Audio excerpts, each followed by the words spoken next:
3, 2, 1. We are live. Okay, go ahead, Sam. Okay, so just give you a quick update on the UK news on the virus. And so I popped out today, Addy. Need a little bit of shopping. We haven't panic bought. The government's trying to stress to people that there's no need to panic buy. This country's not going to run out of food. The situation at supermarkets like your Walmart and that, people are now queuing outside. It is quite laid back. There's lines on the floor. One person in. They're not allowing families to go in now. It's one person, one trolley allowed in, yeah?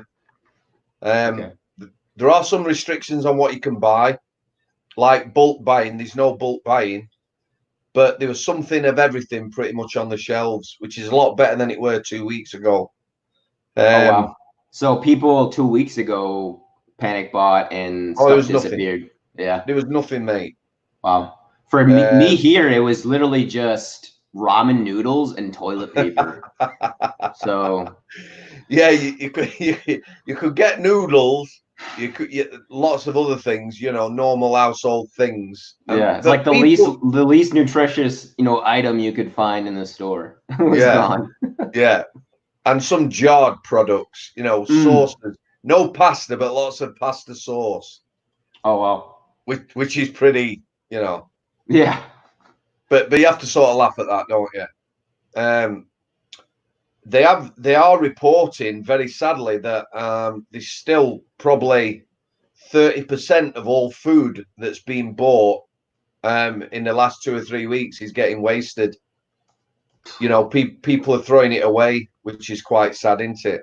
Wow, that's a lot of food, isn't it? Well, they've estimated that people in the store cupboards in this country, there's £1 billion worth of goods. £1 billion. Wow. So you guys are not going to run out anytime soon. No. We bought quite sensibly. We're lucky where we live. There's a local farmers market, which is it's basically a shop on a farm where you can buy fresh meat and veg. So I just go there like every couple of 3 days. There's not a lot of people there. We're keeping away from the supermarkets best we can, really. Definitely, that's a good idea. And Yorkshire is, what's the population there? You guys are pretty big, huh? 5 million? It is one of the biggest counties. I'm not quite sure. Do you know how England's structured? It's basically broke up into like your states, but just England itself. So we've got Yorkshire, Lancashire. These various counties, like so. Definitely. Okay. So it sounds like you guys. I mean, as far as supplies go, you guys are fine. And what about the mood there? Are people? Is that changed a lot over the past since we talked last, or? I think it's got people talking to each other. One of my neighbours, only I've briefly said hello to. We had a good chat today for about, I don't know, half an hour, talking about things in general, how it's affecting people's lives. I'll tell you what really was strange. I live in Wakefield, which is West Yorkshire. So I went at the Pets at Home. It's where you buy pet food, because we got 5 cats and a dog. Oh, wow. And full house.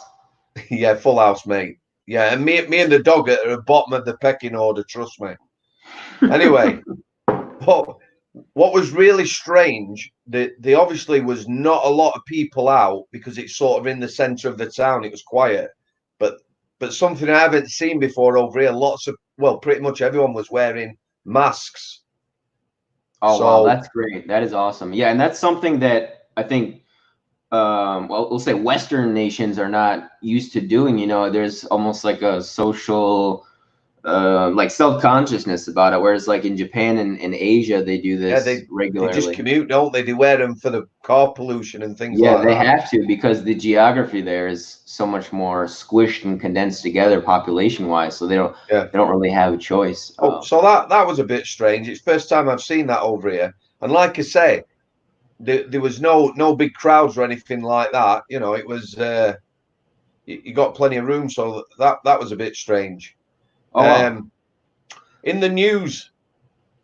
So our government have sort of issued some more instructions that this country, by the way, now, I think everyone's resigned themselves to the fact that we're on a 3-month lockdown now, not just 3 weeks.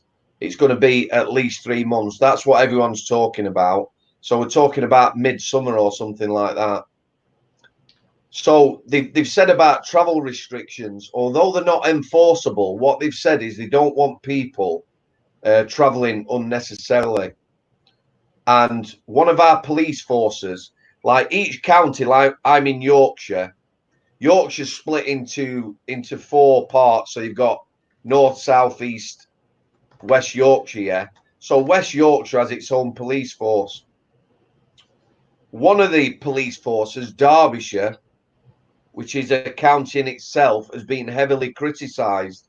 They've actually been, I believe, setting up roadblocks and stopping people and questioning where they're going. Now, the brief from the government didn't say that. You know, it's not a police state.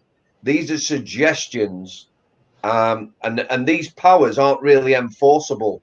There's even something in the news that one family of 5 or 6 people who were going shopping have been issued with a summons, which means they need to appear in court over charges about the 5 or 6 of them actually going shopping when the government stated that only one person should be going.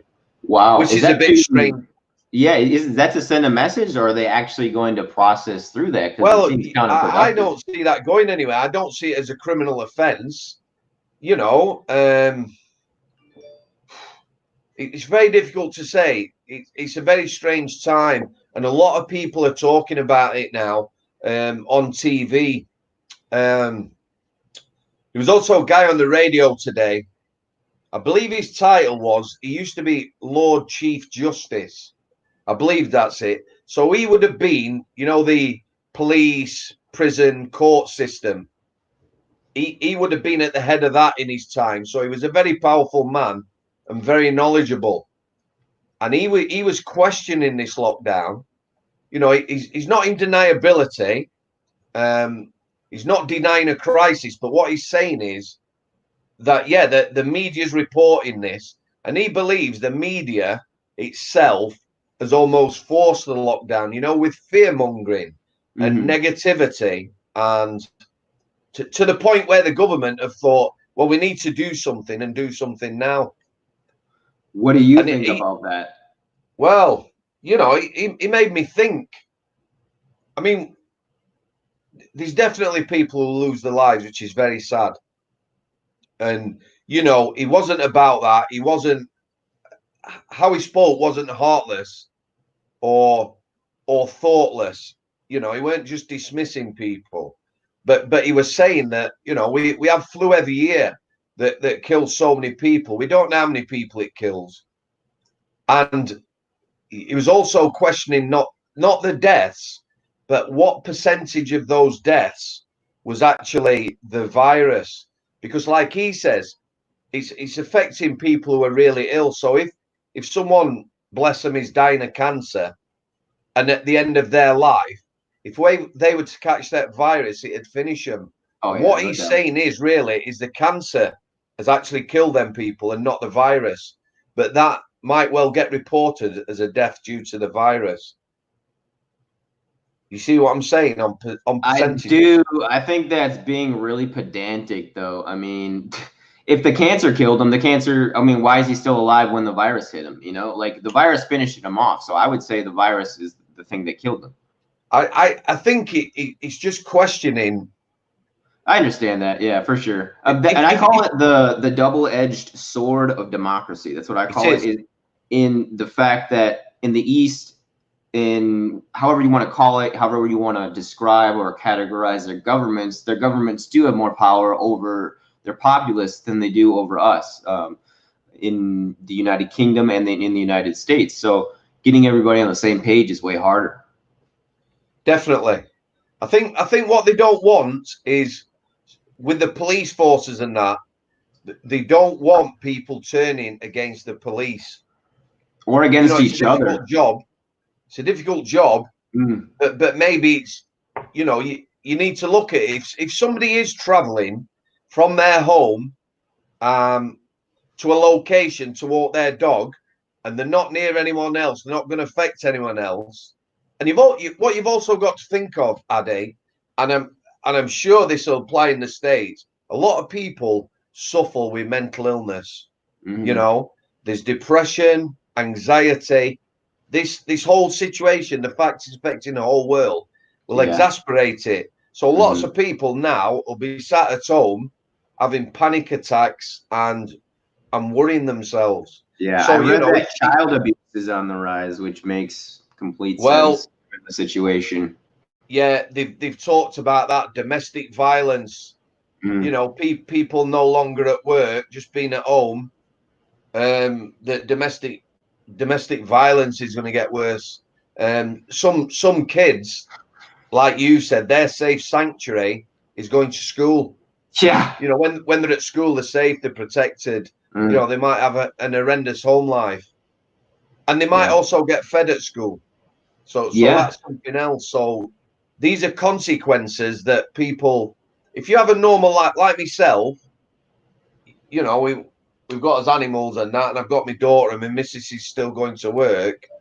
You know, you might get a bit of tension or whatever or something like that, but you know, I can't imagine what it'd be like in other households.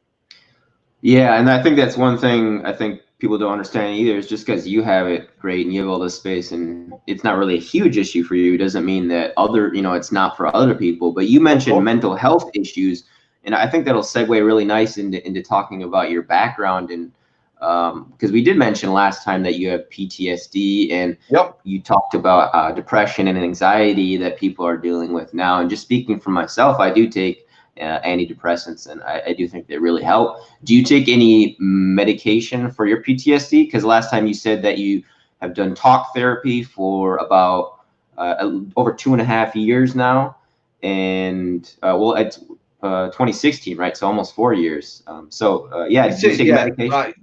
Yeah, initially, obviously, like I said, I put myself through 3 or 4 months psychology, which did help. On the meds front, I'm going to do the disclaimer first, right?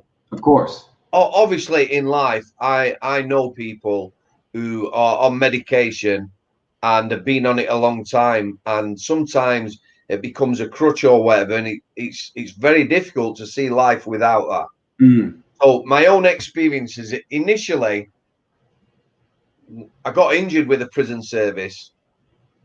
So when I went to see my doctor, that was your shoulder, correct? It was, yeah. So you know, I was in a bad place, but I didn't realize that. So if I hadn't got injured, I was looking at a heart attack or stroke, no questions. So when I went to my doctor, my blood pressure was horrendous. My mental health deteriorated very fast, surprisingly enough, once I was away from work. And also my physical health weren't good. So my doctor was very concerned about that. I started taking some blood pressure medication, a really high dose, to bring that down. And she wanted to try me on some antidepressants. Now, like a lot of men, I'm quite pig-headed, me. So I sort of accepted the blood pressure medication, which, you know, I did need it. I was in quite a high-risk group as well. And initially, I declined it. Anyway, she tried me with probably maybe after a month. She put me on an SSRI, which a lot of people are on. I can't remember the name of it. Anyway, I was on a month. And okay. Yep. For me, it made me more anxious. I went from, you know, sort of a 3 or a 4 on the anxious scale to like a 10. So I discussed it with my doctor and I ditched that because I have to say my doctor was very supportive all the way through my sickness, really, really supportive, which made a massive difference. So that's great. Anyway, I got to a point where I weren't sleeping at all. I think it was somewhere around January 2016. So I've been off work since the previous September. And when I say I weren't sleeping, Addy, you know, I might doze off on the settee for 20 minutes in the day, and then something would wake me up, and that was it. I was angry. My mind was racing. And well, I honestly thought I was going to drop down dead myself. So I went back to my doctor and I said, look, I need something to help me sleep. Or can you give me something? So what she suggested was, it's another SSRI. It's called metazapine.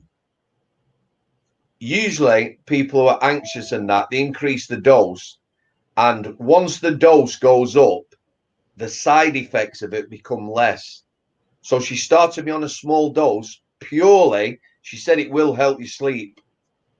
So I can remember now, I could describe the full 24 hours after I took that first dose of treatment. Yeah.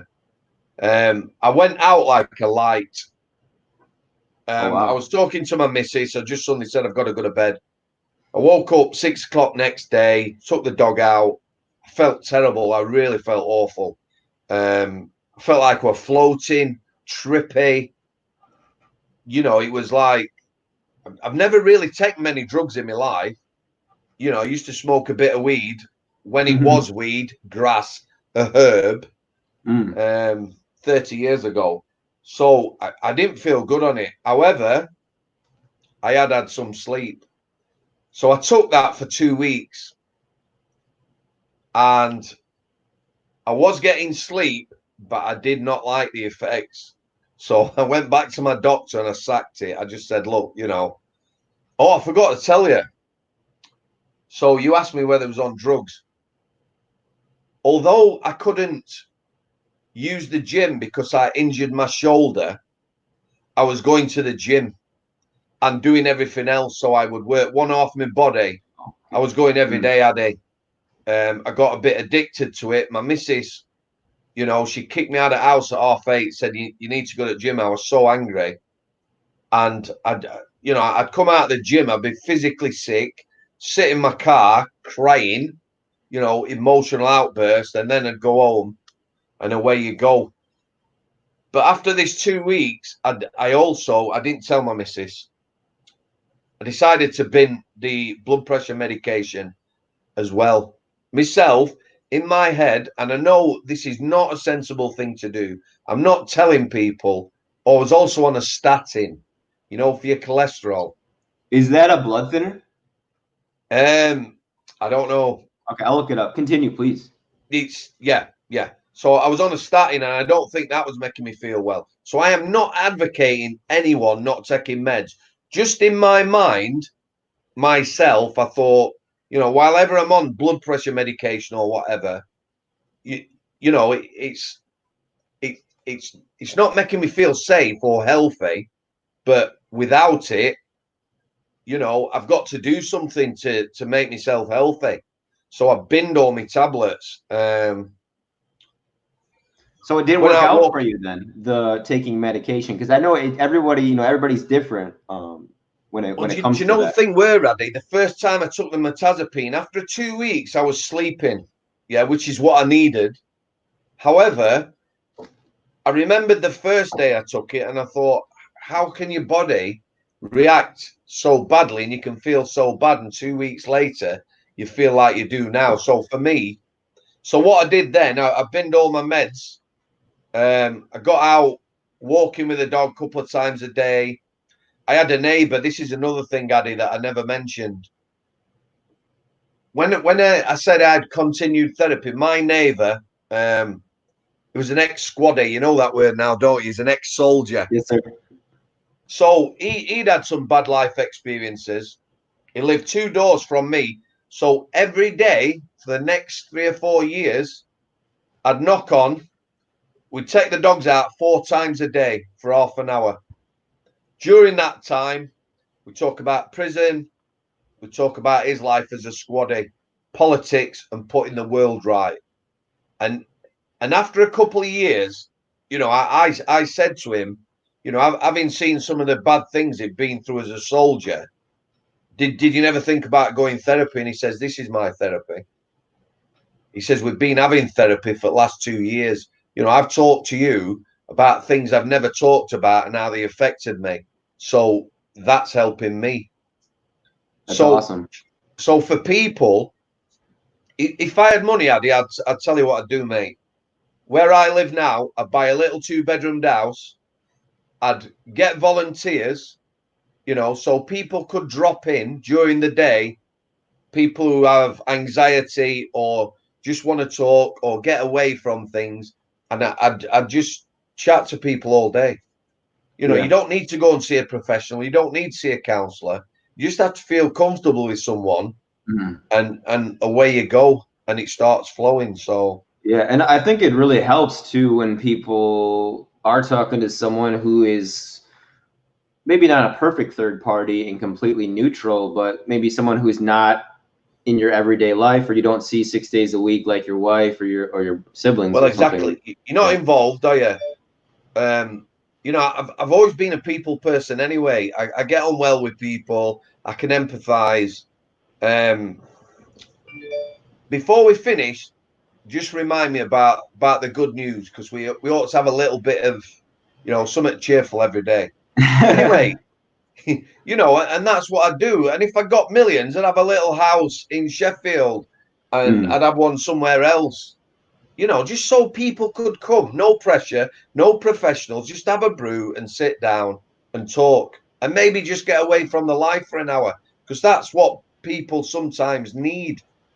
Definitely. Well, I hope you do fully realize that and actualize that one day. But did you want to switch over into talking more about your prison experience? Maybe you could go into. Yeah, go ahead. You tell me what you'd like to know. Anything. Well, I would like to ask you about Danny G. If you could give a little story on or explanation on who Danny G is. Right. For the people watching, I'll give you a brief outline. In the prison system, there is probably less than 1% of the prison population. So 1 in 100, by whatever skills they've got, and I'll explain skills, they can be problematic. So, for instance, Danny G, very, very powerful lad. If you look at the American prisons, yeah, they took all the weights off the yards, didn't they? Yeah, they're weapons. Correct. Plus the fact, if you're going to have to fight someone, you don't want to have to fight someone who's been pumping iron on exercise yard for the last 10 years, do you? It makes no sense. So in the British prison system, a lot of prisons, can you hold fire 1 second? Don't go away. We are on a quick break. Take your time, Sam. I will give everybody an update on how things are going in Oregon right now. I'm getting text on my phone from the Oregonian. Providence St. Vincent and Providence Portland Medical Center have started administering remdesivir. It's a drug developed to fight the Ebola virus as part of a clinical trial that doctors hope can help treat the coronavirus. That's going on here in Oregon. We are live here with Sam Samworth, ex-prison guard / officer from Her Majesty's Prison, Strangeways, also called HMP Manchester. Sam, do you want to pick up where you left off, please? Yeah. Sorry, mate. That one of the cats knocking on the door. Oh, that'll happen. That happened to me before the other day. Okay, so we're talking about problematic prisoners. So we have gyms in our prisons, and there's some monsters, and he was a monster, very powerful, you know, probably a genuine bench pressing 180 kilos, squatting a couple 100 kilos. So he's a very powerful lad, but aligned to that, been in the prison system a long time. And there is problematic prisoners that the prison system creates. Yeah. And you said he's about 18 stone? I would say unfit, probably 18, 19 stone. As a fit lad, maybe 17, but extremely powerful. Yeah. And for US viewers, that's about 240 pounds. But he had, it's the mentality of these people. Like I say, people who've been in the prison system and maybe been abused, you know, had a lot of beatings as a young lad or whatever. So they kicked back at the system. Now, there was a lot of big lads in strange ways who, when it comes to confrontation and restraining them, you know, it maybe take you a little bit longer because of the size. But the thing that Danny G had was the mentality as well. So not only was a big, powerful lad, he had that mindset, which is a dangerous thing. Other prisoners that, you know, might come into that very small percentage, prolific self-harmers, you know, that they can cause massive problems for you within the prison system. So he's one of these prisoners, Danny G. Now, we've had him in our prison quite a long time. And through the book, I was talking to a prison officer who had worked with Danny G when he was a young lad. And he said, you know, he was at their prison for a couple of years. He said he could be problematic. He said, but a lot of it was how you managed him. But you could also see that one day he was going to be a big problem for the prison service. Now, in America, if you had somebody like him, somebody powerful with a mindset that could hurt people, in your jails, you can like use what we call the liquid cosh. So liquid cosh. Yeah, let me explain. So I've seen the American prisons. You know, if you got somebody like Danny G in a cell kicking off, first of all, you got mace. You can use mace or parva spray, can't you? In prison, it's classed as a firearm over here, and we don't have it in prisons. It's not available. You can't use it. You can't use pepper spray. So what they would do in one of your prisons, they would get all the lads that look like some sort of offensive American football team type squad. Yeah. They'd go in with shields, splatter him, and then they'd give him a big whack of something, an injection, and that'd be him out of the game for a couple of days, yeah? Tranquilize him. Yeah. You used to be able to tranquilize people in British prisons, not so much now, and it has to be done with the permission of a doctor. So when you've got someone like Danny G, very powerful, kicking off, it's a case of sort of matching his physicality with a number of staff. And would he oil himself up to prepare for fights? He will have done in the past. Yeah. I'm sure they do it in America. That's what they do. Like, again, it's that mindset. Most people, you know, you'd go in a cell, restrain them, game over, maybe a minute, yeah? And then they become passive. The professionals, if you want to call it, would use body creams, shampoo, you know, shampoo on the floor. So when you go in the cell, you're going to be slipping and sliding. Yeah, cover the cells in shampoo so you can't grab hold of them, you can't restrain them. So there you go. Wow. Anyway. And Bronson did that too, right? Right, Bronson, yeah. But do you want to tell the story of, because you were in on it, right? When you and like, what was it, 10 other dudes were tasked 11 with Danny G when we went into strip search him. Strip search. Okay, what happened there? He was in a special cell. A special cell in our segregation unit, you know, like the blocks or the shoe over there. They have what they call a strip cell. There's nothing in it. There's no toilet. They put a bedpan in there, you know, if you need a number 2, or a bottle if you want to have a pee, and maybe some water, but there's nothing else in there. There's no ligature points.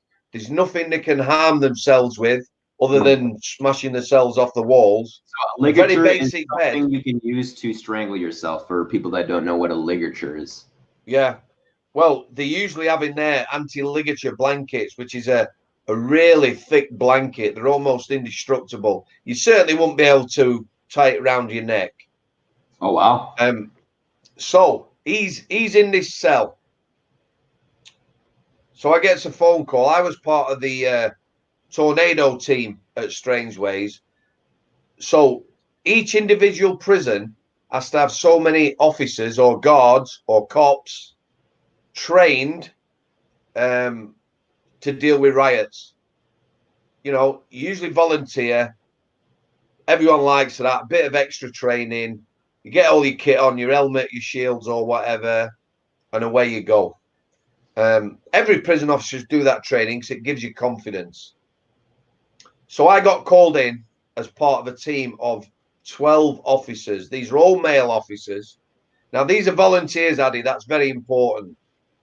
If I knew I was going in to restrain Danny G and I could pick 11 other staff in the jail, you know, those 11 staff and myself would have managed him. You know, might have been a little bit of a struggle, but we'd have managed it. So you got to remember that these people have volunteered. We were called in on a Saturday night. So, you know, if you're on a day off, Saturday night's party night, isn't it? Down to the bar, a few beers, something like that. So we all went into the jail. Now, I'm a realist. I know this lad. I know his mindset. And when I got there, I had butterflies in my stomach. Because, you know, it's what he'd done. He was in this special cell and he'd got a lighter and he was threatening to set the cell on fire. Yeah. Okay.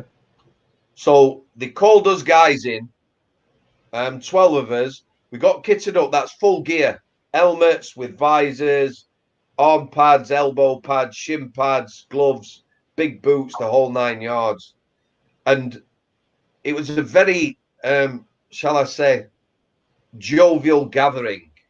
I'm putting my gear on and looking at people who are laughing and joking. Yeah. I'm also, and again, Addy, you got to understand me here. I'm also looking at people because they have volunteered who were not up to the job. Before we went in, I knew that they weren't up to the job. Yeah. But they volunteered, so you can't really say anything. Anyway, I don't want to keep you up all night. We ended. You're good, man. I got nowhere to be. This is so fascinating. Continue, please. So we had a guy, yeah, who didn't particularly like me, who was in charge. Now, 6 of these guys are CNR instructors. What a CNR instructor is, they're the people within Manchester Prison, strange ways, who teach the other staff how to restrain prisoners. So they've had extra training. Yeah. So out of the 12, 6 are CNR instructors. So you would think they know their stuff, mate, and they'd be up for it, wouldn't they? And the other 6, me being one of them, are volunteers who turned up. So this guy who's taking the briefing, and again, size isn't everything in prison. You know, some of the most difficult, toughest people I've ever met in my life have been really small. However, you know, I have got a certain physicality. So this guy who's giving the briefing, the 6 experts, CNR instructors are going in first, yeah? And we used to have little shields, about yay big.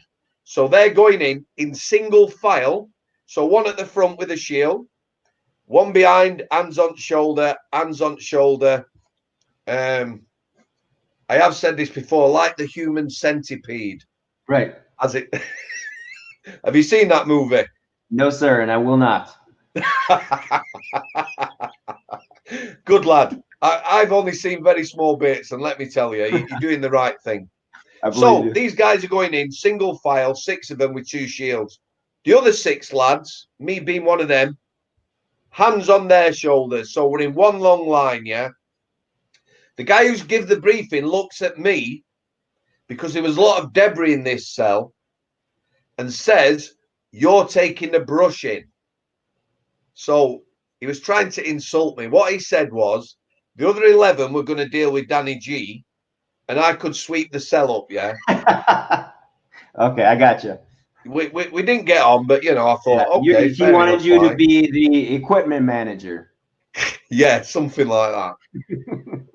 Anyway, we went in, best laid plans. The first thing that no one had planned on, and I've got to tell you about Danny G, this special cell, it has observation panels on the ceiling. So there's some stairs at the side of the cell, on the outside of the cell. So you can go up and look in through the ceiling and see what people are doing. Yeah, it makes sense, doesn't it? Yeah. safety precaution, right? So you can see Of what's course going it is. on Of course before it you is. go in. But Yeah. he has blocked these. He's climbed up this bare cell. Yeah. What Climbed did up. he, with his shirt or clothing, or what did he block him with? Wet paper. Oh, okay. Maybe toilet paper. Mm. So we can't see him. We're going in blind. But we've got this plan. We're in this human centipede. A member of staff opens the door and in we go. First point of fact, the lights were out. He turned the lights out, Danny G, because he was asleep. So no one planned on that. So everyone goes piling in the dark, you know, all fumbling, not knowing what they're doing. Into the bear cave. There you go.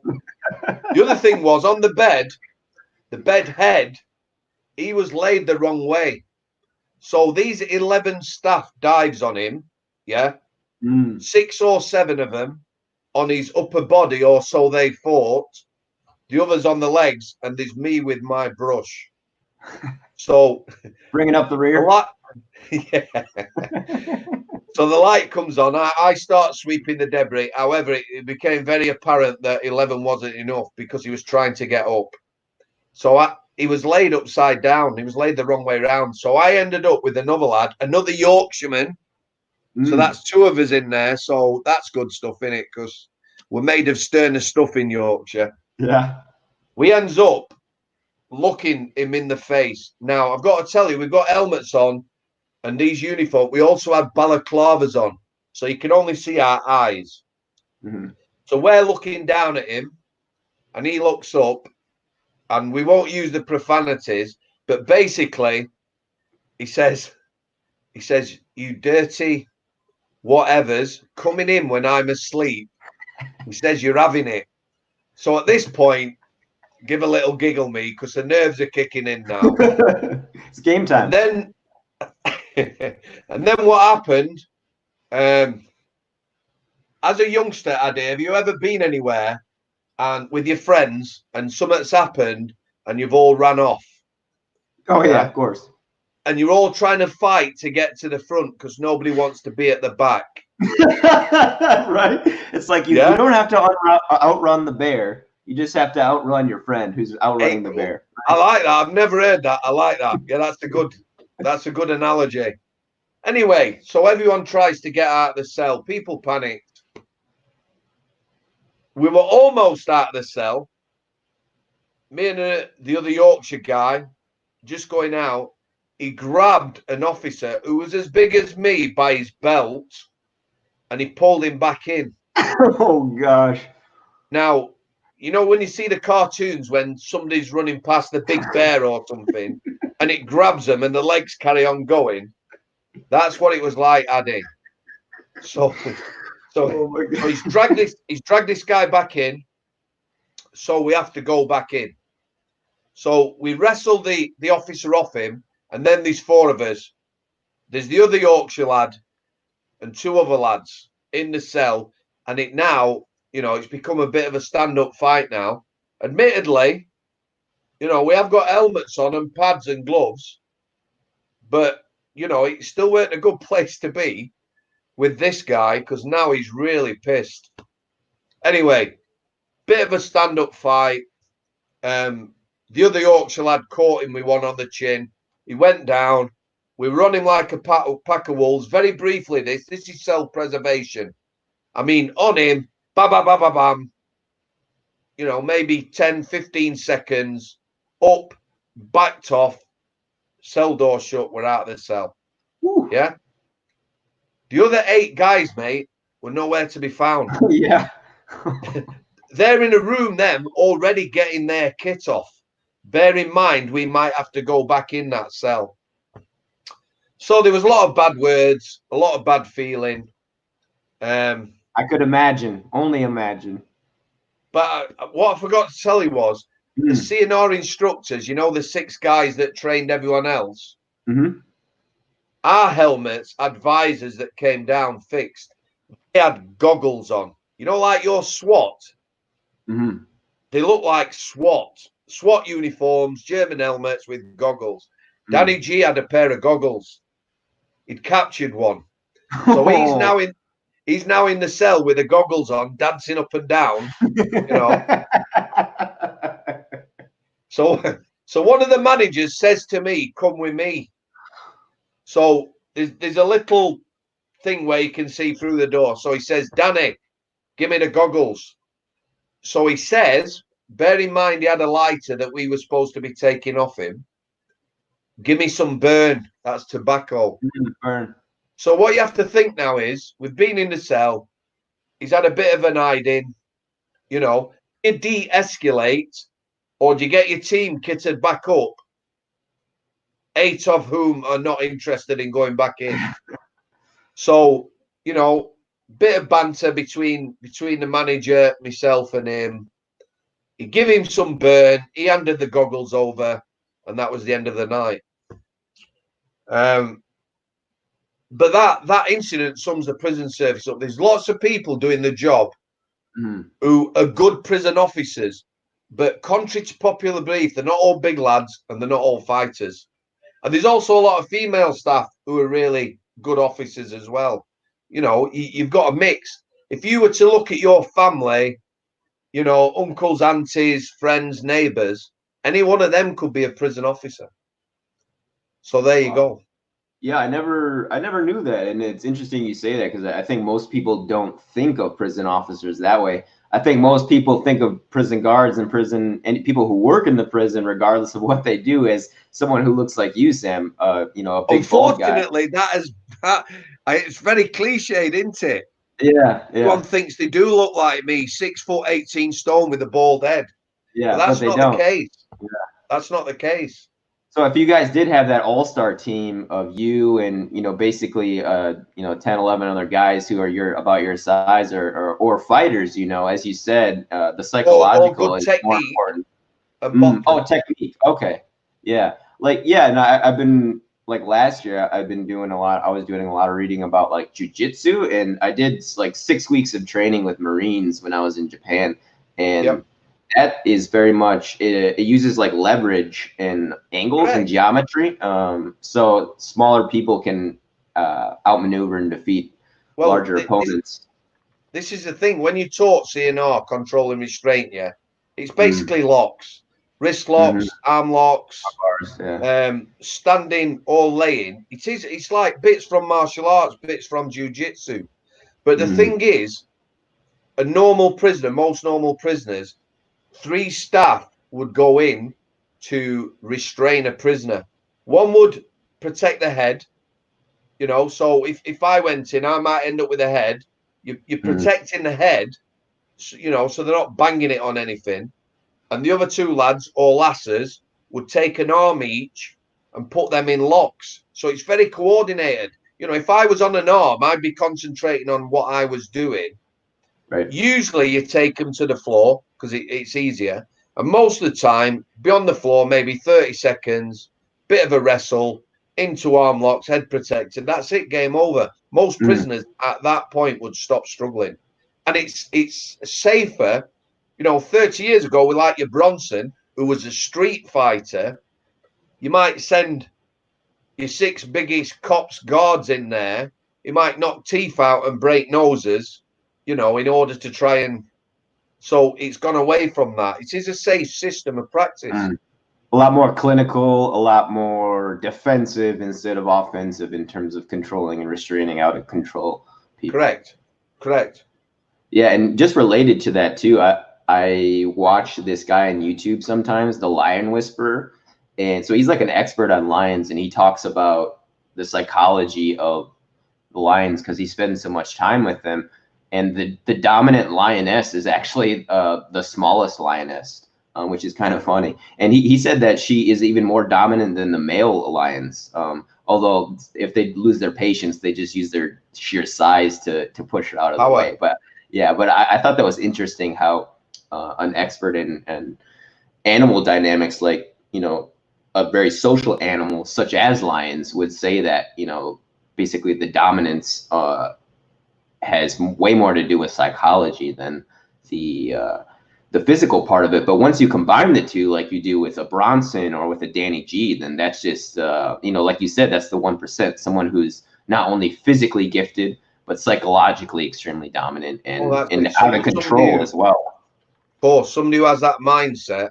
You know, I remember somebody once saying to me, I mean, there'd be lots of instances, we could talk all night, but I think it was on a radio interview when the book came out.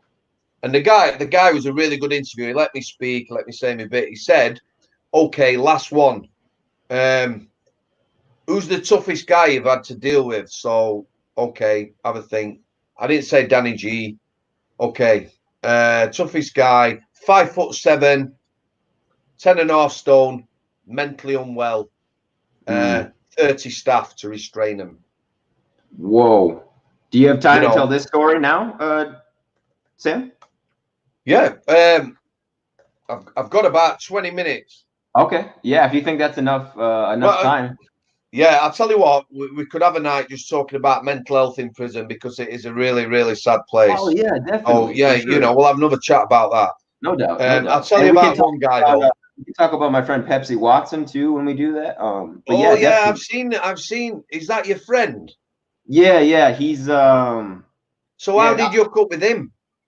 How did I hook? Oh, it was actually via Sean. And well, I saw him on Sean's podcast. It was quite serendipitous, actually. And I hit him up, and he was like, because I was in London and talking to Sean, and he was like, yeah, man, come through. And yeah, I interviewed him again, actually, for the second time. New Year's. Not him, but another, actually, a former Scotland Yard detective. And Ptsd hosted it at his studio. But unfortunately, I think I told you this yesterday, he got recalled in January. Yeah, I saw that. I saw it.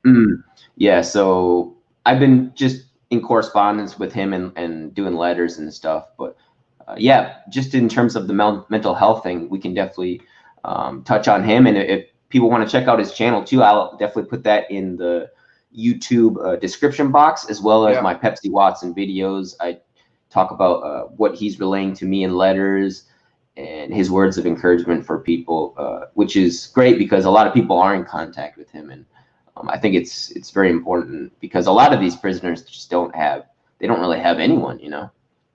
Well, I've got a couple of letters to write. Somebody on Twitter I was following, he's an American guy. He's done a lot of time and he put a link to a site. So I went on there, I picked one man, one woman.